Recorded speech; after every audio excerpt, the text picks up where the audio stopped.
Hello children, आज फिर मैं आपके सामने उपस्थित हूँ। क्लास 8 के लिए दूसरा चैप्टर है वर्ग और वर्गमूल, यानी कि स्क्वायर एंड स्क्वायर रूट्स। अब सबसे पहले स्क्वायर किसको बोलते हैं वो समझिए। हिंदी में उसको वर्ग बोलते हैं। वर्ग कहने का मतलब, वर्ग का मतलब जैसे 2 का वर्ग 2, यानी 2 square is equal to 4, 3 square is equal to 9। ये 4 और 9 कैसे आए? 4 square is equal to 16। 2 square it means क्या हुआ? 2 इंटू 2। 3 स्क्वायर इट मीन्स क्या हुआ? 3 इंटू 3। तो 3 3 9 आ रहा है, 2 3 4। 4 स्क्वायर इट मीन्स हुआ 16। तो 4 चौके 16। इस तरह से 5 स्क्वायर बराबर 5 गुने 5 बराबर 25। तो ये इसको बोलते हैं वर्ग। ये आपको 20 तक आपको याद होने चाहिए। ये आपको 20 तक पूरा याद होना चाहिए, कम से कम 20 तक। 2 स्क्वायर बराबर 2 इंटू 2 बराबर 4। 3 स्क्वायर बराबर 3 इंटू 3 बराबर 9। 4 स्क्वायर बराबर 4 गुने 4 बराबर 16। 5 स्क्वायर बराबर 5 गुने 5 बराबर 25। 6 स्क्वायर बराबर 6 गुने 6 बराबर 36। 7 स्क्वायर बराबर 7 गुने 7 बराबर 49। इस तरह से आपको 2 से लेकर के 20 तक का कम से कम आपको वर्ग याद होना चाहिए। अब वर्गमूल किसको बोलते हैं? ये वर्ग हो गया। वर्गमूल किसको बोलते हैं ये देखिए। वर्गमूल यानी कि स्क्वायर रूट्स। कहने का मतलब एक छोटा सा हम आपको पहले नंबर से बताते हैं।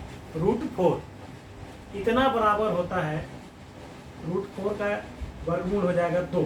लेकिन ऐसा होता कैसे है? बच्चे कभी कभी सोचते हैं कि 2 का स्क्वायर मतलब 2 गुना 2 बराबर 4 तो हुआ, लेकिन √4 बराबर 2 हुआ, ये कैसे हुआ? तो ये थोड़ा सा देख लीजिए इसका कैलकुलेशन। ये power and exponent and power से है, तो थोड़ा सा समझिएगा तो समझ जाइएगा।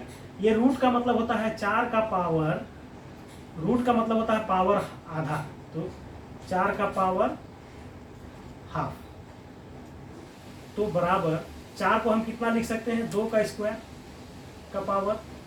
अब 2 का स्क्वायर इंटू 1/2 कर देंगे तो ये कट जाएगा। इज इक्वल टू कितना आया? 2 आ गया, यानी कि √4 बराबर 2। तो क्यों ऐसा हुआ ये आप समझ गए। इस तरह से आपको 20 तक याद होना चाहिए। √4 है, √9 बराबर 3 हो जाएगा, √16 बराबर 4 हो जाएगा। इस तरह से छोटी छोटी संख्याओं का वर्गमूल मुँह ज़बानी आपको याद होना चाहिए। अब आप देखेंगे कि वर्गमूल कितने प्रकार से निकालते हैं। तो वर्गमूल निकालने की आपको वर्ग 8 में 3 विधियां पढ़नी है। एक घटाव विधि, उसको मैं लिखता हूं, हटा दे रहा हूं।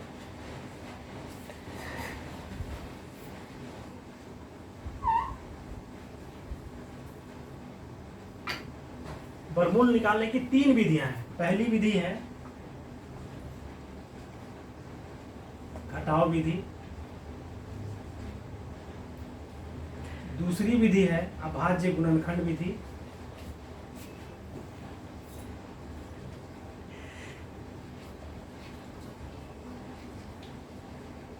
और तीसरी है भाग विधि। ये तीनों विधि आपको बारी बारी से पढ़ने हैं। उसमें पहला विधि मैं आज आपको बताने जा रहा हूं, जिसको बोलते हैं घटाव विधि। तो घटाव विधि से हम शुरू करेंगे। थोड़ा सा जूम करिएगा इसको। 3 विधि जानेंगे बच्चे कि वर्गमूल कितने तरह से निकालते हैं। 3 तरीके से निकालते हैं, घटाव विधि, अभाज्य गुणनखंड विधि और भाग विधि। तो आज मैं बताने जा रहा हूं घटाव विधि।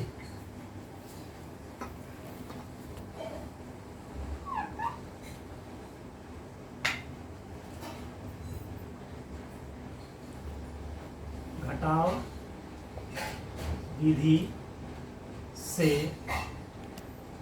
वर्गमूल निकालना, ये आपके बुक में है, इसलिए आपको जानना चाहिए। ये बड़ी बड़ी संख्याओं के लिए नहीं, छोटी छोटी संख्याओं के लिए ही ये आपको करनी पड़ेगी। मान लीजिए √81 है, इसका अगर हमको वर्गमूल निकालना है तो तो घटाव विधि से निकालने की विधि मैं बता रहा हूँ आपको। इसको हम विषम संख्याओं को घटाते जाएंगे। 81 घटाव 1 80, 80 घटाव 3 77, 77 घटाव 5 72, 72 घटाव 7, 12 में 7 5, 65, 65 घटाव 9, 15 में 9 6, 5 बच गया। 56 में घटाएंगे 11, तो 6 में 1 5 और इधर 4 45, फिर 45 में घटाएंगे 13, तो बचेगा कितना, 5 में 3 2 और 4 में 1 3, 32 हो जाएगा।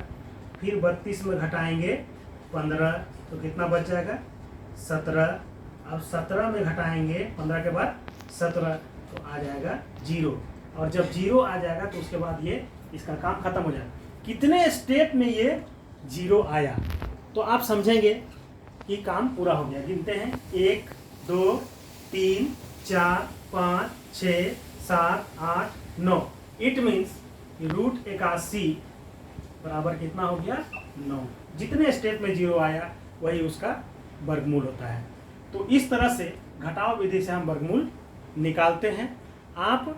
मैं 3 संख्याएं आपको दे रहा हूं, आप उसको खुद निकाल करके देखेंगे उसका मान क्या होगा। रूट 100 घटाव विधि से आप निकालेंगे, है ना। रूट 144, है ना। और इसी तरह से रूट 225। आप इसका वर्गमूल घटाव विधि से निकालेंगे और देखेंगे कि घटाव विधि से वर्गमूल कैसे निकालते हैं। खुद करेंगे तो आपको आइडिया हो जाएगा। बहुत ही आसान है। आज के लिए घटाव विधि इतना ही। धन्यवाद।